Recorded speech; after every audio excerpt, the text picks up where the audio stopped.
Bonjour à toutes et à tous et bienvenue dans cette nouvelle vidéo. Comme vous pouvez le voir, j'ai déménagé et c'est d'ailleurs pourquoi il n'y a pas eu de vidéo récemment. Cependant, l'actualité Marvel, elle n'attend pas.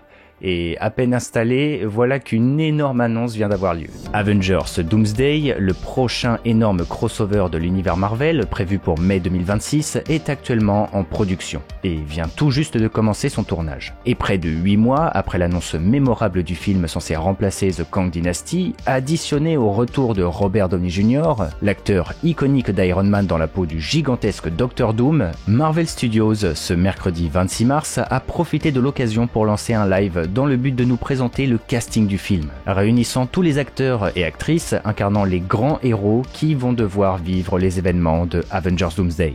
Durant ce live de 5h30, où un nom était montré à peu près toutes les 10 minutes via des chaises de tournage, nous avons eu en tout premier le reveal du retour de Chris Hemsworth en tant que Thor. Un retour qui nous avait été teasé dans Deadpool et Wolverine, et qui est assez logique étant donné l'empreinte monumentale du dieu du tonnerre sur l'univers Marvel depuis les débuts de la saga de l'infini. Vu que la Terre, et même l'univers en entier seront menacés, comme teasé dans Captain America Brave New World qui annonçait les incursions avec des héros contre d'autres, Thor, accompagné de sa fille Love, voudra bien entendu protéger Asgard et ses habitants, comme il l'avait fait dans Love and Thunder justement. L'occasion pour tous les héros de voir un Thor 2.0 qui a totalement rebondi depuis Endgame. Cependant, le fait de savoir Thor aujourd'hui dans ce film prend désormais une toute autre saveur, puisqu'un autre acteur iconique en lien avec ce dernier a lui aussi été annoncé pour Doomsday. Et il s'agit de Tom Hiddleston, l'acteur de Loki. Sincèrement, c'est une folie de voir le retour de Loki dans Avengers Doomsday. Surtout que, je le précise, mais il ne s'agira pas d'un simple variant, puisque dans le live du casting, chaque fois que Marvel dévoilait une nouvelle chaise, et donc un nouveau nom, une courte musique accompagnait et annonçait l'acteur à venir. Et pour Tom Hiddleston, ils ont précisément utilisé l'OST de sa série au sein du TVA. Avoir à la fois Loki et Thor dans le film sous-entend clairement une interaction entre les deux frères. Bien que, techniquement, voilà, ce n'est pas le même Loki que celui de la saga de l'infini, mais vous voyez où je veux en venir. C'est un fantasme de fans qui perdure depuis l'apparition de la première saison de Loki en 2021. Marvel ne passera pas à côté de ça. Mais cela ne s'arrête pas là. Avoir Loki de confirmer dans Avengers Doomsday, en vrai cela change absolument tout. Cela confirme déjà l'implication du TVA dans Doomsday, l'endroit hors du temps et de l'espace créé par celui qui demeure où sont installés tous ses amis, et qui sont aujourd'hui les seuls à savoir véritablement l'histoire de Loki et où il se trouve désormais. Et surtout, l'élément le plus important, c'est que Loki joue désormais un rôle vital pour le monde de Marvel. Il est devenu l'Atlas du multivers, le nouveau cœur multiversel qui maintient les réalités en vie depuis son trône situé au centre de l'Yggdrasil. Ce que cela veut dire, c'est que Loki incarne désormais un objectif pour celui ou celle qui souhaiterait interagir, voire menacer le multivers dans sa globalité. Comme un certain Doom, par exemple, pour ne citer que lui. Et Loki, par rapport à l'inspiration des comics, incarne aujourd'hui le Beyonder du MCU. Les entités qui sont au-delà du multivers et qui veillent à son maintien depuis l'extérieur. Et quand on sait que les frères Russo, chargés de réaliser les prochains films Avengers, ont confirmé qu'ils allaient s'inspirer des deux sagas Secret Wars pour raconter leur histoire, eh bien cela prend sens, car oui, bien que l'on parle beaucoup de l'édition 2015 où Doom devient Dieu empereur, eh bien dans l'édition de 84, Doom confronte le Beyonder et lui vole ses pouvoirs, ce qui par conséquent pour la première fois de son histoire lui fera atteindre le rang de divinité. Et donc le gagnant du premier Battle World. Bon, on part déjà dans de grandes théories, je vous l'accorde. Si vous voulez en savoir plus, je vous mets à la fin de la vidéo une vidéo théorie où nous parlons de tout ça justement. De tous ces concepts et de comment Doom convoiterait Loki, sa place et ses pouvoirs. Pour continuer, ce premier casting nous a bien entendu confirmé la présence de Sam Wilson, notre nouveau Captain America, ainsi que Danny Ramirez, l'acteur incarnant le nouveau Falcon. Avec Brave New World, on nous avait préparé à l'idée que Sam deviendrait le leader d'une nouvelle initiative Avengers, et Joaquin Torres étant son nouveau sidekick, on s'attendait à les voir ensemble dans Doomsday. Additionné à eux, nous avons eu aussi la confirmation du retour de Simu Liu en Shang-Chi, un héros qui a fait ses débuts en 2021 avec son propre film, ses fameux 10 anneaux, et qui se terminait sur sa rencontre avec d'anciens Avengers, comme Captain Marvel, Wong ou encore Bruce Banner, pour installer l'idée que Shang-Chi serait présent dans le prochain crossover. Pareil pour Paul Rudd, notre célèbre Ant-Man qui, après sa confrontation avec Kang le Conquérant, est désormais pleinement conscient des risques du multivers. Et d'ailleurs, je le place là comme ça, mais le vaisseau de Kang le Conquérant est toujours présent dans le champ quantique actuellement. Letitia Wright, qui incarne Shuri, et Winston Duke, M'Baku, seront également de la partie. Black Panther 2 a été un film majeur de la saga du multivers, et tout comme pour les autres œuvres, plusieurs des personnages principaux du film auront leur rôle à jouer dans Doomsday. Néanmoins, je vous avoue que le plus étonnant pour moi parmi les personnages de Black Panther, c'est que la présence de Namor a été officialisée pour Doomsday. Moi, je vous avoue que je suis très curieux de voir cette implication, car Namor, c'est un personnage légendaire et qui normalement jouait un grand rôle dans les comics, quand les incursions sont apparues et ont poussé les héros à se confronter. Black Panther, Wakanda Forever, s'inspire beaucoup de cet arc des comics justement, pour installer la quête de vengeance entre Shuri et le roi de Talokan. Savoir que Namor aura une continuité peut sous-entendre plusieurs choses. À voir si son rôle aura une importance, mais c'est peut-être l'occasion de nous le montrer cette fois-ci non pas en tant que vilain, mais en tant que héros. Lui qui vacille toujours entre les deux côtés et qui est capable de tout. C'est l'occasion également de divulguer l'existence de Talokan aux yeux du monde de la surface, de quoi installer de nouveaux enjeux pour l'avenir après les films Avengers, et surtout justifier une potentielle armée d'entités surpuissantes. D'ailleurs, je ne vais pas vous mentir, mais Susan Storm et Namor dans un même film, bon... Mon petit cœur de fan attend une interaction entre les deux, je vous avoue. Et en parlant de Suzanne, le casting des 4 Fantastiques a bel et bien lui aussi été confirmé pour Doomsday, élément qui nous avait déjà été officialisé lors du reveal du film et de Robert Downey Jr. en tant que Dr Doom. Par contre, je vous avoue qu'il y a un petit détail lors du live qui a retenu mon attention. Les noms divulgués lors du direct ont été placés dans le désordre. Les acteurs des 4 Fantastiques, par exemple, n'ont pas été dévoilés à la suite, mais séparément. Et parmi tous les noms, Pedro Pascal, l'acteur de Reed Richards, a été placé avant-dernier, juste avant celui de Dr Doom. Ce n'est peut-être rien, mais vous le savez tous, Reed et Victor sont des ennemis jurés, des rivaux. Si Doom est un antagoniste majeur pour tous les héros, il est avant tout l'opposé de Reed Richards, celui avec qui il a partagé le plus d'histoires. Il faudra voir comment tout ça sera mis en place, mais Reed aura très certainement un rôle central lui aussi, en tant que leader de la plus mythique des équipes de super-héros. J'ai bon espoir que Marvel tentera tant bien que mal de retranscrire une forme de relation entre les deux entités. Additionné à tous ces personnages, les héros principaux du film Thunderbolts ont pour la plupart été officialisés pour apparaître dans Avengers Doomsday.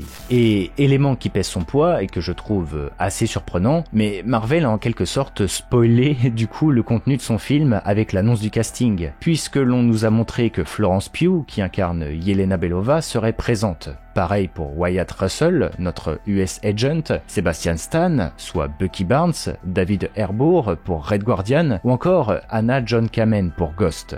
Du coup, hormis une annonce surprise ou un second casting, Taskmaster n'est pas là, et cela confirme potentiellement sa disparition dans le film Thunderbolts, une idée populaire qui circule depuis les premiers trailers. Sauf que ce n'est pas ça le plus intriguant, c'est que Lewis Pullman a lui aussi été officialisé dans Avengers Doomsday. Et Lewis Pullman, c'est l'acteur destiné à jouer Sentry dans Thunderbolts, et qui va symboliser la menace du film à cause du Void. Petit rappel, mais Sentry, c'est l'équivalent d'un Superman chez Marvel, avec une sorte de double personnalité. Un côté héroïque et lumineux représenté par Sentry qui incarne l'un des plus grands héros que le monde de Marvel n'ait jamais connu, et un autre bien plus sombre et destructeur, représenté par celui qu'on appelle le Void. Par rapport au dernier trailer, le côté maléfique de Sentry, soit le Void, devrait incarner la menace auquel les Thunderbolts devront faire face. Par déduction, savoir que Lewis Pullman sera dans Doomsday pour reprendre son rôle, sous-entendons que le film Thunderbolts va très logiquement répondre et éradiquer la menace du Void pour nous proposer un Sentry libéré et au sommet de sa puissance dans Avengers Doomsday.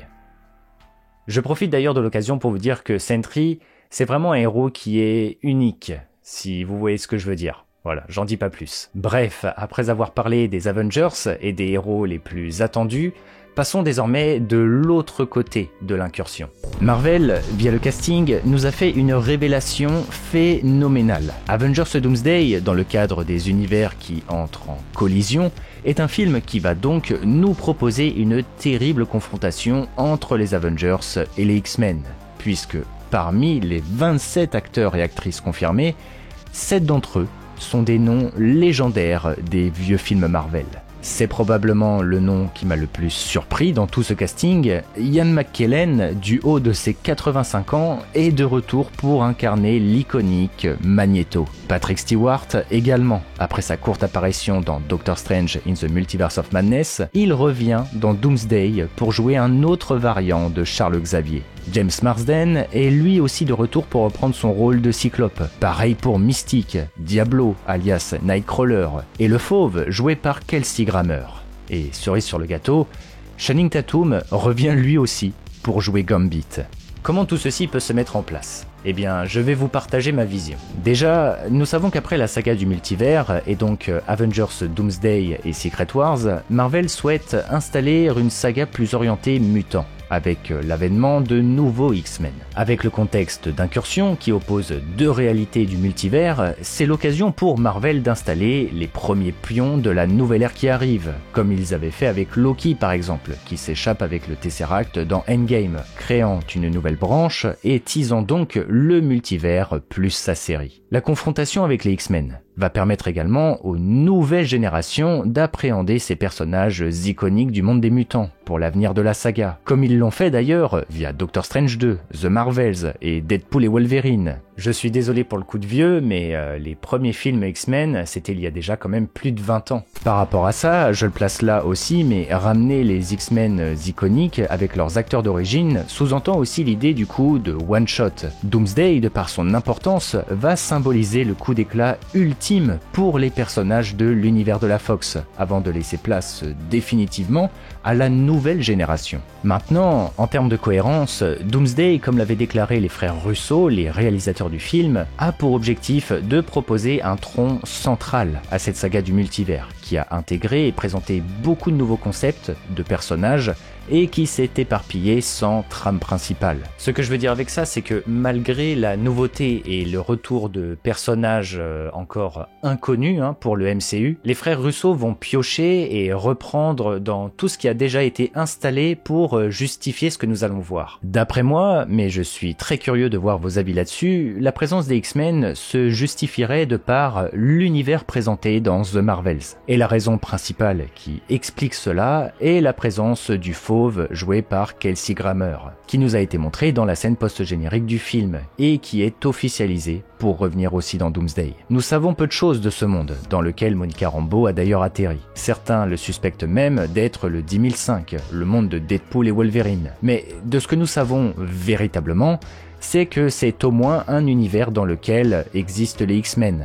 Et de par la présence du Fauve, joué par son acteur d'origine, cela sous-entend donc également des X-Men anciens, bien établis, et qui ont du vécu. En termes de cohérence, ce serait donc logique que les autres X-Men, joués par leurs acteurs d'origine, viennent eux aussi de ce monde. Le Fauve nous mentionnait justement l'existence d'un Charles Xavier dans cette scène post-générique. Mais surtout, nous avons là-bas notre Monica Rambeau de l'univers 616, et nous en avions déjà parlé dans une autre vidéo, mais Monica joue désormais un rôle particulièrement important avec ce changement d'univers, car elle va symboliser le pont entre les héros de son monde et les X-Men avec qui elle va nécessairement s'attacher. La présence de Binary, la Captain Marvel alternative qui partage les traits de Maria Rambeau, la mère de Monica, est justement là pour marquer cette union et ce rapprochement. Monica va représenter le côté dramatique de cette situation, où deux mondes auxquels elle tient et composés de héros vont s'entre-déchirer.